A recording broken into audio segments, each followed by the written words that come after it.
Welcome back to the Bet on Her podcast. Unfortunately, our other co-host, Kelly Reeves, is still not with us today. She is a coach at UCLA for beach volleyball. So, Kelly, we miss you. Hopefully, you'll come back soon. But today, we have someone really cool. I've never met a female NASCAR driver. So really cool to have on the podcast, Amber Balcaen. Welcome to the Bet on Her podcast. Thank you for having me. Yeah, it's so cool to have you. Where are you located right now again?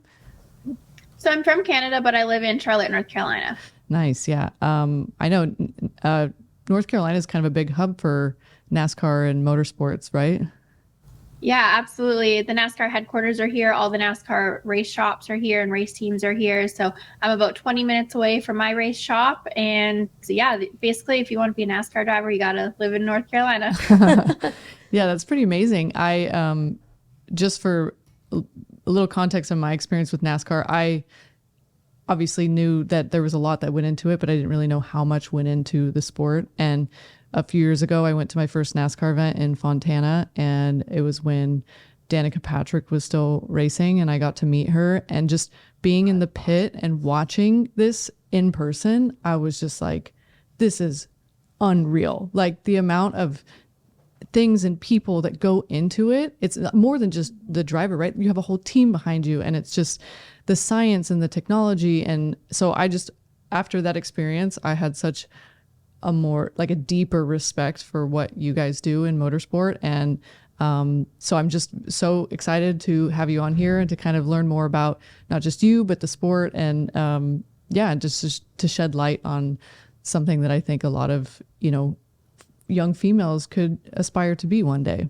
Thank you. Yeah, a lot of people don't realize how much really goes into our sport and how many people it takes, the technology, the knowledge, the science, the everything. It takes so much to get us to the tracks. And then on top of, the crew, we have engineers, we have just a boatload of people making it all work for us. So it's a lot more than just turning left, for sure. Yeah.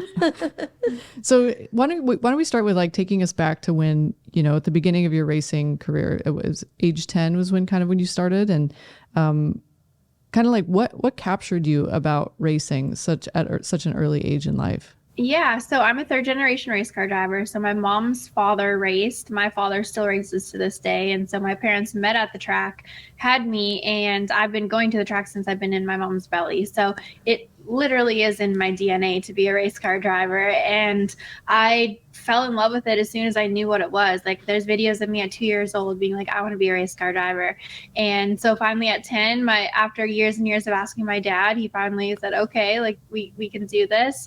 But racing, it's a huge time commitment and huge monetary commitment as well. And he's like, if you're going to do this, you're going to have to get sponsors to help pay for the racing. And also, I want you in the shop working on the go-kart and really being committed to this deal. So I've been committed now for 22 years. Wow, that's so cool. Yeah.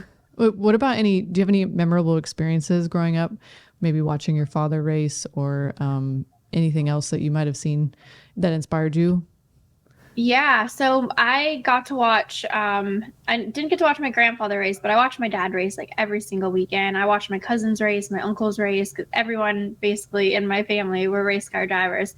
And it was just, growing up in Canada, it was summers when we got to race because we didn't get to race in the winter. So every summer, my mom would pick me up early from school on my lunch break. And on Friday, we would head down to North Dakota and watch my dad race until it was time for me to race. And then I raced actually on Wednesdays in North Dakota when I was 10 years old. So I'd get out of school early, and it was just always so exciting to get to come out of school a little early and go racing. And it didn't matter if we were, in the back of a pickup truck driving to my go-kart race or in my parents' motorhome driving to my dad's race. I just loved going to the track and being at the track. I have a quick question for you.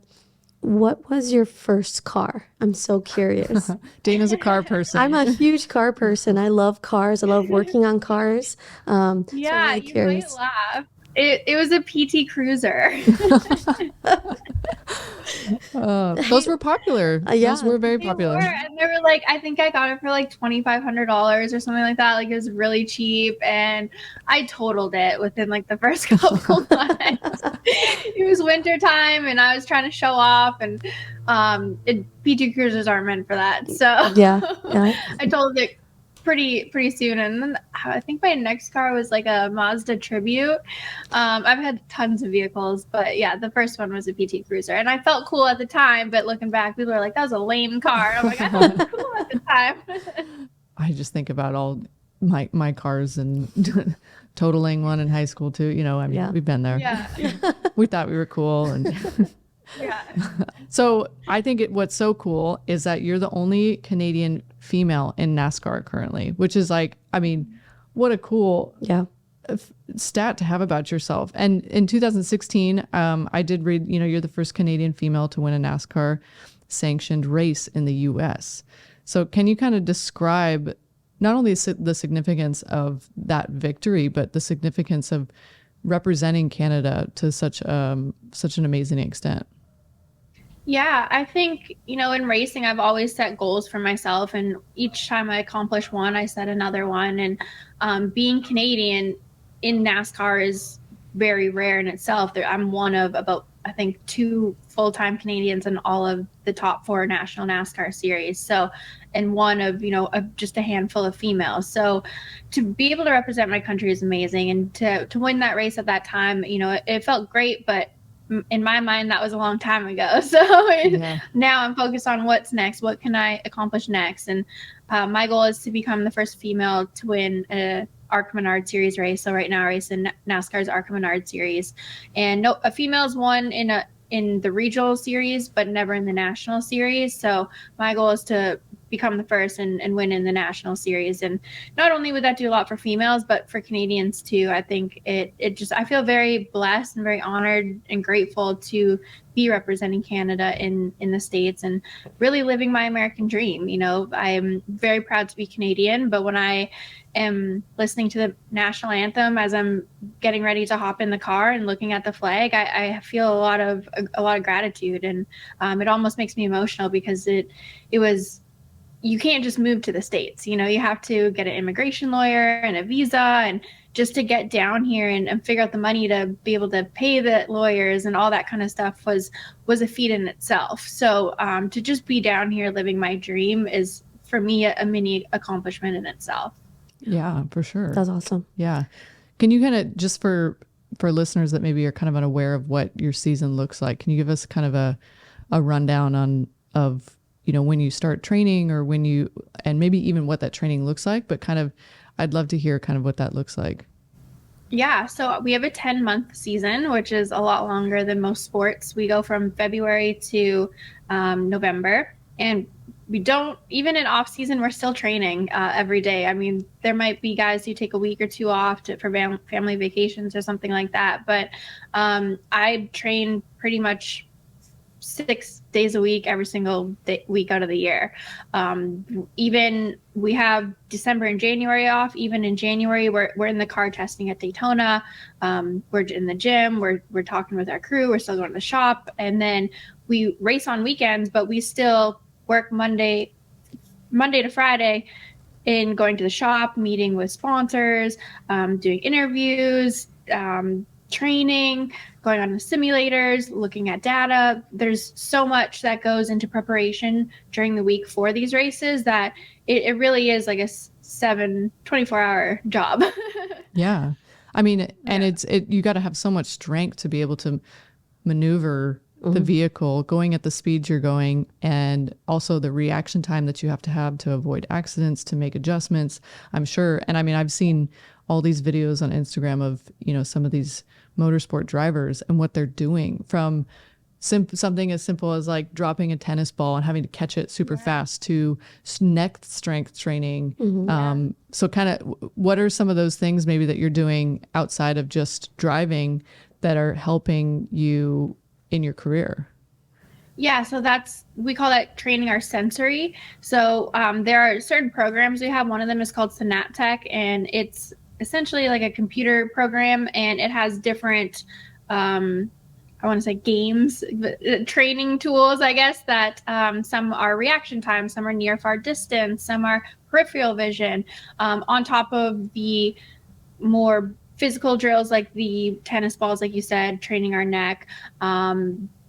There's so many different types that we can do and incorporate, and it is important to incorporate all of them so that on top of the physical training, we have the sensory training as well.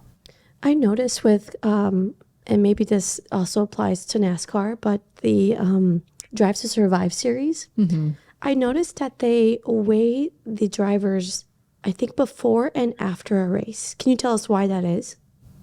Yeah, it's because we sweat so much during the race that we actually will lose quite a few pounds because it's super hot in these cars. Gets to be 140 plus degrees. We're in AAA or fireproof suits with the balaclavas, helmets on, gloves. And so we're experiencing extreme heat for hours on end without any type of break. We don't have air conditioning in these cars. So it puts our body under a lot of stress. And something that we also train outside the car is heat training. Actually, today I was at Toyota Performance Center. That's where I train.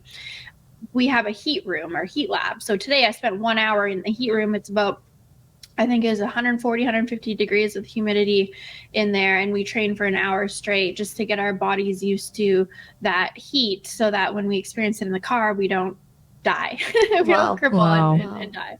That's crazy. I mean, I'm complaining about playing beach volleyball in 90-degree weather and with a onshore ocean breeze. So that's Gina is a professional beach volleyball player. She competes on the tour here professionally called the AVP. And so, I mean, you've gone through some really crazy weather, especially Florida or Atlanta. Yeah. I mean, obviously we have to weather the elements, whether it's wind, rain, and I'm sure you guys do too. And there's probably something around the science or technology of the wheels on the vehicle, right? Depending on the humidity, the rainfall, et cetera. So maybe give us a little more information on maybe the science goes behind that. Yeah, so we typically don't race in the rain unless it's a road course, then we do have rain tires for that. If there's lightning surrounding the area, they'll cut our race off. That actually happened in Phoenix, which I thought we were going to be safe being in the desert, but with 35 laps to go, there was lightning in the area, ended up storming, so they cut our race short, which was unfortunate. But the temperature plays a lot into the level of grip we have in the track. So when it's super hot, the track's going to be more slick, meaning there's not a lot of grip to it. When it cools off a little bit, then the track is going to have a little bit more grip, which means we can push the cars a little harder. And, the tire wear also plays a big part. That when the tires are new and fresh, they have more grip. When they're later on in the race or the run, they lose grip as well. So the weather can affect that. It affects the track, it affects the tires, and affects the way that the car handles. Wow. Yeah, there's just so much. So interesting. I know. It's, and obviously sometimes things happen, right, on the racetrack where you're unable to control what someone else is doing, or maybe there's elements that the car has trouble adjusting to. So, and obviously, your journey hasn't been just about racing. It's also been about kind of resilience in the face of adversity. So maybe if you want to go into a little bit about the crash that you had in 2020, because I know obviously that was pretty serious injuries, and how do you mentally and physically prepare yourself to get back into racing after something as scary and, detrimental that happened to you? Yeah. Well, I mean, injuries are a part of most sports, but it's just in racing, it's a little different because we're going at high speeds and the possibility of us crashing is extremely high. We do have very great safety equipment. The cars are built to crash. I personally feel safer in my race car than I do going down the interstate because I know I have a, proper seat belts and helmet and everything keeping me safe, a roll cage. But it is inevitable that we are going to have some bad crashes in 2020 was an example of that. At that particular year, I was COVID. COVID, and I didn't have enough sponsorship to race in the NASCAR rank. So I went back to my roots of dirt track racing and had a really bad crash, ended up in the hospital, had collapsed lungs, burns, and extremely bad concussion that took me about 2 months to recover from. And it definitely wasn't fun, especially someone who works out every day and is active, to be told, hey, you just have to sit in a room with the lights off and not do anything. That was probably the hardest part. Listen to a lot of audiobooks during that time. But I've overcome a lot of adversity when it comes to racing through lack of sponsorship, lack of funding, which put me out for multiple months at a time and seasons. So I had been used to the discouragement of not getting to race as often as I've wanted to. And so it was a little bit easier to push through that mental side of the injury, because I knew mentally I'd been in that similar position before. It was just a matter of, all right, how do we get through this physically to get back in the car as soon as possible? Wow. Yeah. I mean, that's tough. And it is true. I mean, you're a lot safer being in the car that you're racing in than, a bunch of dummies driving on the road out here. Yeah. The roll cage, the suit, the helmet, all of that stuff. I mean, that is so important for these types of races, because you kind of don't think about it as being an athlete, as a NASCAR driver, because, you're publicly, I think it's more like a team sport or like an individual sport, whereas there's a lot of people and you're seeing the actual individual, whereas this is like so common. I feel like, just driving around, they're thinking like, oh, it's a left turn, you're just driving around a circle. But in reality, like, you don't experience what you're experiencing on the inside of the cockpit, right? Like, you're literally fighting against G-forces. People don't view NASCAR as a team sport or racing in general, motorsports as a team sport, but it really is, because I can't win a race without my crew, without my crew chief, without my engineer, without a jackman, a tire changer, a fuel man. Like I can't do it on my own. Without sponsors, sponsors get you to the track. So it takes a ton of people. It definitely is a team sport, because there are races where I'll make a mistake and I let my team down, or there are races that my team is going to make a mistake and they're going to let me down, just as a quarterback and a receiver would. So that's, I think, once you go to a race and experience it, you can see the team aspect. But watching on TV, I think it's a little harder to get that team aspect out of it. Yeah. I mean, I remember when I went to that NASCAR event and we were able to have headphones on and change, to the station where Danica's team was kind of communicating, or she was communicating with her team. And oh man, I mean, she had a little potty mouth, but she, like, the stuff that they were talking about, I was like, this is so interesting. And there's just constant communication going on too, because things are changing so quickly. Yeah, exactly. While you're going 190 mile an hour, you're telling your crew chief what the car is doing, what you're feeling, what you need, what adjustments, might need to be made. They're telling you the strategy that's going on. They're telling you what's going on around you. And there's, like I said before, there's a lot more to it than what meets the eye. Yeah, definitely. I'd love to touch base. I know you brought it up a few times, but like the sponsorship aspect of all of this, which I didn't realize is such a pivotal part in this sport. And you have a background in business that, I'm sure that's helped you in this aspect of your career and marketing yourself. But kind of like, what strategies have you found have been most effective in securing sponsorships? And, how is this,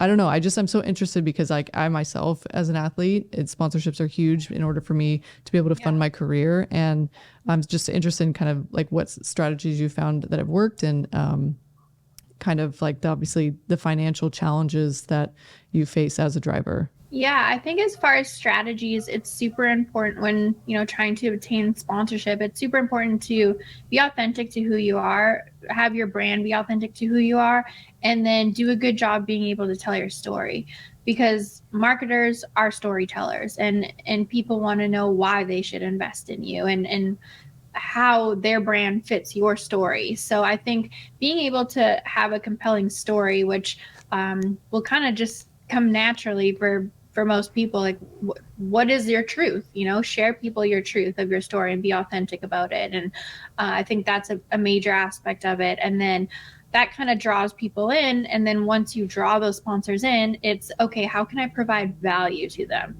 Because I think a lot of people, when they're looking for sponsorship, they think, what can they do for me? When really it's about what can the athlete do for the brand to help the brand achieve their goals. So in our sport, business to business marketing is a very key component of what makes these partnerships successful. There are so many different brands and companies within NASCAR. So to be able to link them together and make those introductions at the tracks and network amongst all of those businesses, that's really what makes this sport successful. And that's what's been able to make my long-term sponsor, Icon Direct, their RV parts manufacturer. Of course, at all these tracks, there's tons of RVers and tons of people camping, but how do we make it so that, they're purchasing the parts from Icon Direct? And so we set them up with, Camping World and other players that have been in the sport, connected them business to business and really increased their sales through that to show the return on investment so that they can in turn move their marketing dollars in towards my racing and integrate my racing into their marketing strategy. So there's a lot to it. It takes a lot of time.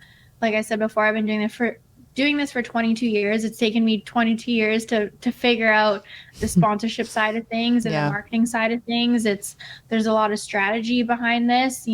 I went to school for this, but at the same time, it really comes down to life experience. And I think if you work in the corporate world, especially on, the marketing side of the corporate world, you learn as you go and you figure out what's successful, what's not successful, how you can apply it to, the next strategy. And so, I really had to figure out how to be a businesswoman before I was a race car driver because it takes a lot of money to be in racing. Yeah, I mean, that's a huge benefit to have for sure, and a leg up on a lot of people in the sport probably. So I'm interested in knowing, because just as this is my personal experience as an athlete too, but kind of what are some of those financial aspects that you need to budget for? So obviously, you said the sponsor with the parts for the car and whatnot. So what other things are you having to pay for as a NASCAR athlete? And probably, being a female too, there's maybe makes it a little bit tougher to kind of, make your way in this sport. Yeah, so how this sport works, it's very unique in the way that the race teams provide everything. They provide the crew, the car, the transporters, the parts, absolutely everything you need to go to the racetrack, they provide that for you. The driver comes with the sponsor and pays the team. So the teams say, this is the price to run a full season with us in this NASCAR series. This is what you have to bring to race with us. So, and that is within the millions of dollars to be able to do that. So most people in our sport come from a lot of money. Their parents are wealthy, or their uncle owns Walmart, or they have some type of tie that has the money where they can easily write a couple $1 million check and hand it over. That wasn't the case for me. And so then when I made this leap of faith saying, I want to be a NASCAR driver, my parents were like, how are you going to get the money to do this? Because we don't have money to do that. And I said, I don't know how. I'm going to figure it out. And I'm going to just try my best to raise this money to make it happen. Like I said, it took a really long time for me to be able to raise that type of capital, to be able to race at this level of racing. When I raced dirt, I only needed about $50,000 to race for a season. Now I'm needing, 7 figures. So it's quite a jump, but it's made me really enjoy the business side of the sport as well. And I've already had quite a few offers of jobs after I'm done racing. Because, that's amazing. It's quite a unique space. It is more motorsports marketing is very unique. Yeah, I mean, it's a lot of money for sure. I mean, there's a lot of expenses that go into not just the car, but the crew and all of that too. So. Yeah, you sort of don't think about. Yeah. I got a little off topic and forgot to finish answering your question. No, you're fine. So all the money goes to the race team, but then on top of that, there's expenses like travel, training, everything outside to make sure you're prepared for the track. So, like my monthly expenses are a lot higher than a average person, because I'm, putting money into training and food, and I have a mental coach. I have, I get IVs every month. I have a membership to IVs. Like, there's a lot of extra costs that are involved in keeping your mind and body healthy for high performance. Yeah. It's whatever it takes to be able to be your best, and Exactly. like kind of talking about mindset stuff. I think it's, we read, that you're, deemed as the underdog of NASCAR. And how does that label affect your mindset, for your drive? Like, you want to go out there and just like crush them all. Yeah. Be like, watch this, bet on her. Right.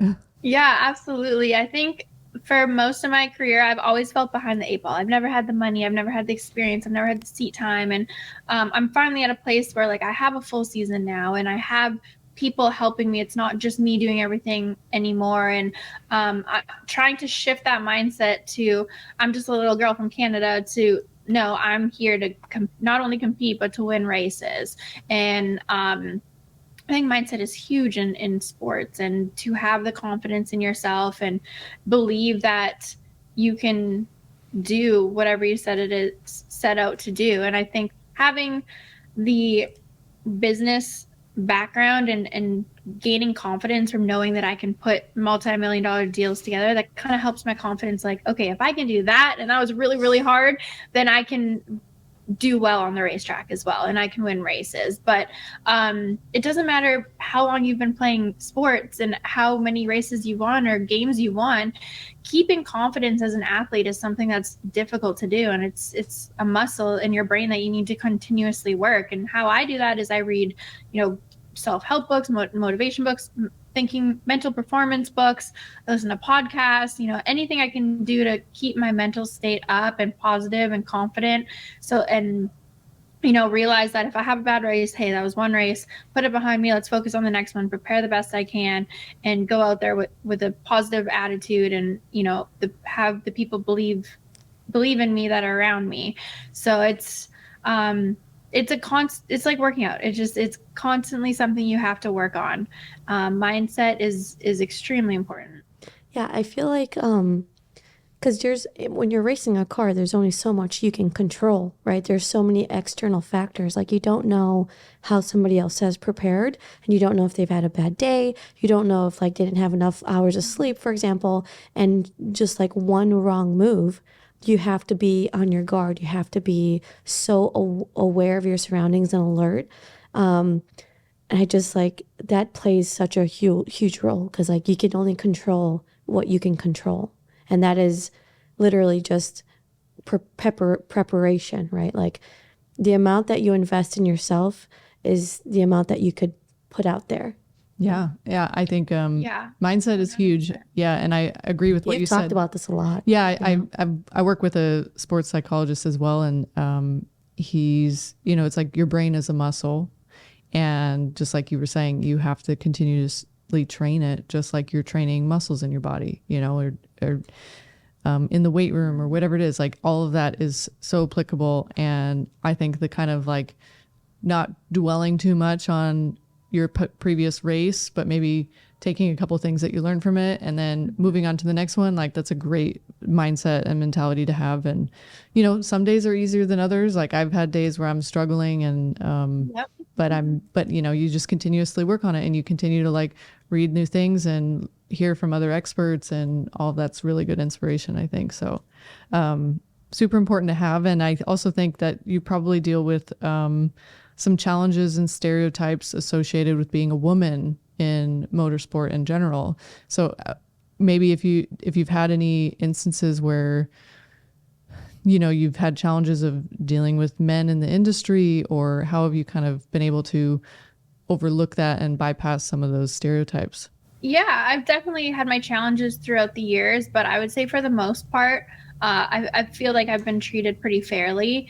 And it's also something I really look at when it comes to choosing a race team. Are these people that have worked with females before? Are they going to treat me like how they treat everyone else? And, that's also a precedent for me to set when I come into a new team. Like, hey, treat me just like one of the guys. Like, I want you to be as hard on me as you are them, to be exactly to me like you would be to them. And I really try to take gender out of it as much as I can, because I want to just be known as a race car driver, someone who works hard, is easy to work with, fun to work with. And so I really try to take gender out of it as much as I can. Of course, there are times where guys race me really hard, and I'm like, would they race me this hard if I was a guy, and maybe take me out and stuff. But it's part of it. And I think, again, as long as you have the right people around you, it really helps mitigate a lot of that. Yeah. Do you see a shift sort of where there are more opportunities opening up, or there are more women who are fans of motorsport joining NASCAR and that sort of thing? Yeah, I think NASCAR has always had a pretty good female fan base. 40% of our fans are female, which is incredible. As far as females getting into the sport or motorsports in general, I definitely have seen an increase over the past 20 years. A lot more girls are getting into the sport, but we're still having a hard time getting females up to the top levels of NASCAR. There's myself and another female in the ARC Menard series.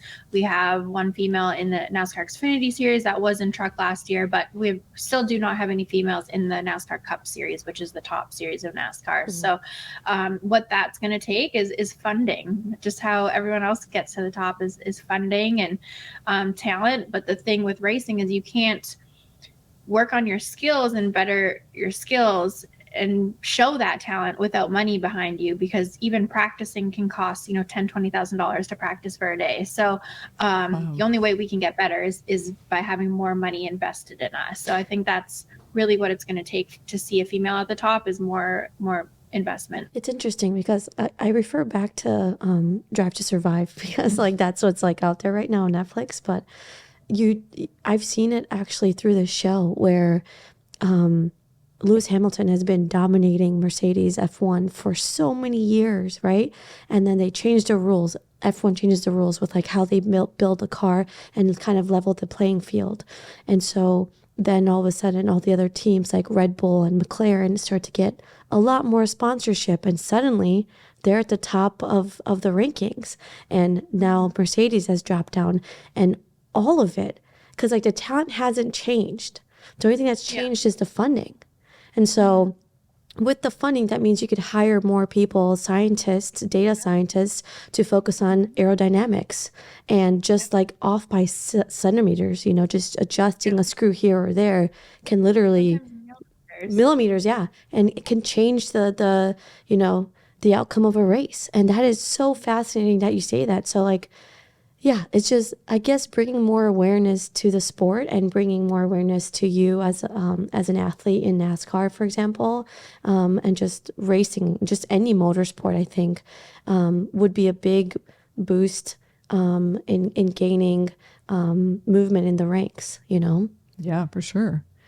And yeah, I mean, I hope that the funding, you start to see it grow and grow the more as each season goes by. And obviously it's a really big significant step in your career racing for ARC Menards this year. And what are your goals and aspirations for the season, or how are you preparing for each race? My goal this year is to be the first woman to win a national ARC Menard Series race, also win the championship. Females never won the championship before. We're currently 4th in points, which is a solid start to the season. It's as long as we can kind of hover around the top 3, top 5 for the majority, then the championship's definitely within reach. So really happy that we're starting off pretty solid in points for the season, and I just want to run up front as much as I can, solid top 5s and podiums, and get a couple wins in a championship. Yeah, it's so amazing. Cool. Yeah. I know. We're gonna have to tune in and watch one of her races. Honestly, Netflix, whoever is listening to this podcast, you should do a Drive to Survive series on these NASCAR drivers and these women drivers. Definitely, that would be so fascinating. It's called Need for Speed. It's the NASCAR version of Drive to Survive. It's available on Netflix right now. What? We just don't have any females yet. That's what I'm saying. Yeah. We need females. Yeah, for sure. It's just like the Full Swing series. Yeah, too. I'm like, let's get some LPGA. Let's get all stories told. So, and obviously, I know you said you're training all the time and you've got a long season. So how do you balance the demands of your racing career and your personal life and other interests? Because we talk a lot about balance on this podcast. And Yeah. I think that's obviously super important. Yeah, to be honest, balance is something I've really struggled with. Luckily, my parents come to a lot of my races. They're still in Canada, but they come to a lot of my races, which is really great because that's pretty much the only time I get to see them. And most of my friends are back in Canada as well. So I'm really trying harder with the balance to not work as much. But at the same time, when you want to be the best and you're at this level of sports, you have to be all in and you have to make sacrifices and you have to really give it your all. And I am, like I said, I'm still learning balance to have a little bit more of a personal life because I do think that's important. And even, I watch Quarterback on Netflix and seeing like, okay, Patrick Mahomes is the best quarterback. He has balance in his life. He still hangs out with his family and does normal things. And so it's something I'm still kind of striving towards. Yeah. Getting better at. Yeah. I mean, it's also difficult too, because like you said, you want to be the best and you're doing everything you can to get there. And I also think of like, who knows how long I'll be able to compete. Right. So like while I'm able to do this, I'm going to give everything I have and invest in it. And Exactly. so it's, it maybe more than just having balance. It's like being able to like be your best in whatever moment you're in. Yeah, for sure. Yeah. So then looking forward, Amber, what legacy do you hope to leave in the world of motorsport and beyond? I want to just leave a positive impact showing that with hard work, determination, perseverance, you can accomplish what you set out to accomplish. I want to be able to win races and just be known as someone in the sport who was fun to work with, who people enjoyed being around, who encourage people to be better, who was talented, who worked hard. And I just want to overall have a positive impact when I leave. People be like, she helped make the sport better. She helped grow the sport. She had a positive impact on the sport and she inspired others to be a part of the sport. Yeah, I love that. Me too. Yeah. Do we want to finish up with the last question? Yeah, let's do it. The last question here is, how do you take a bet on yourself, or how have you taken a bet on yourself? Man, I think my whole life's been betting on myself. Being from Canada and not coming from money and deciding, hey, I'm going to drop out of university and move to another country where I know nobody and I don't even know the sport of NASCAR other than watching on Sundays. I was a dirt track racer.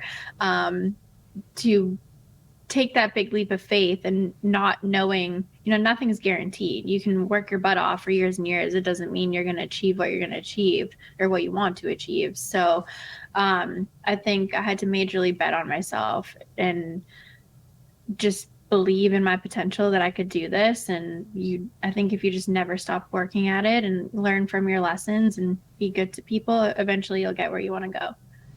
That's great. Yeah. Yeah, that was awesome. Is there anything else you wanted to add? No, this has been amazing, and I'm now a fan. Yeah. And I'm so excited to kind of watch you race and see how this season goes. And we wish nothing but the best for you. Yeah. Well, thank you so much. I'm hoping to add, there's another race in Phoenix in November. So I'm hoping to add that to the schedule.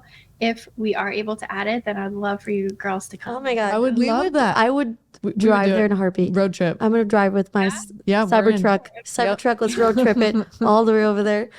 I'm in for sure. Yeah, 100%. Yeah.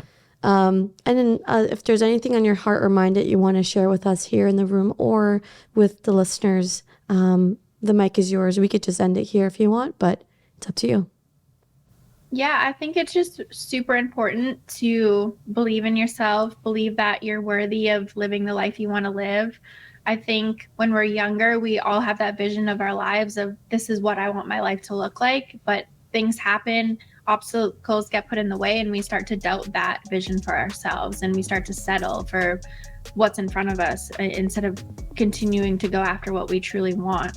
And I just think it's super, super important to hold the vision that you want for your life and for yourself, and continue to push forward through the obstacles, and learn through adversity, and continue pushing forward, and you're eventually going to get to live that vision. Amazing. Yeah, I love that's that. great. Yeah. I mean, you should become a motivational speaker. I know. Afterwards. Well, thank you. Yeah, I love speaking as well. So Yeah. I'm actually doing a speaking engagement in Toronto this week. Cool. Oh, awesome. Yeah. Well, It's such an incredible sport. yeah, it's very commendable what you do. Yeah. Oh, thank you. I appreciate that. And that is the Bet on Her podcast. And cut. Awesome. Thank you for your time. Thank you so much. Thank you so much for having me on. I appreciate it.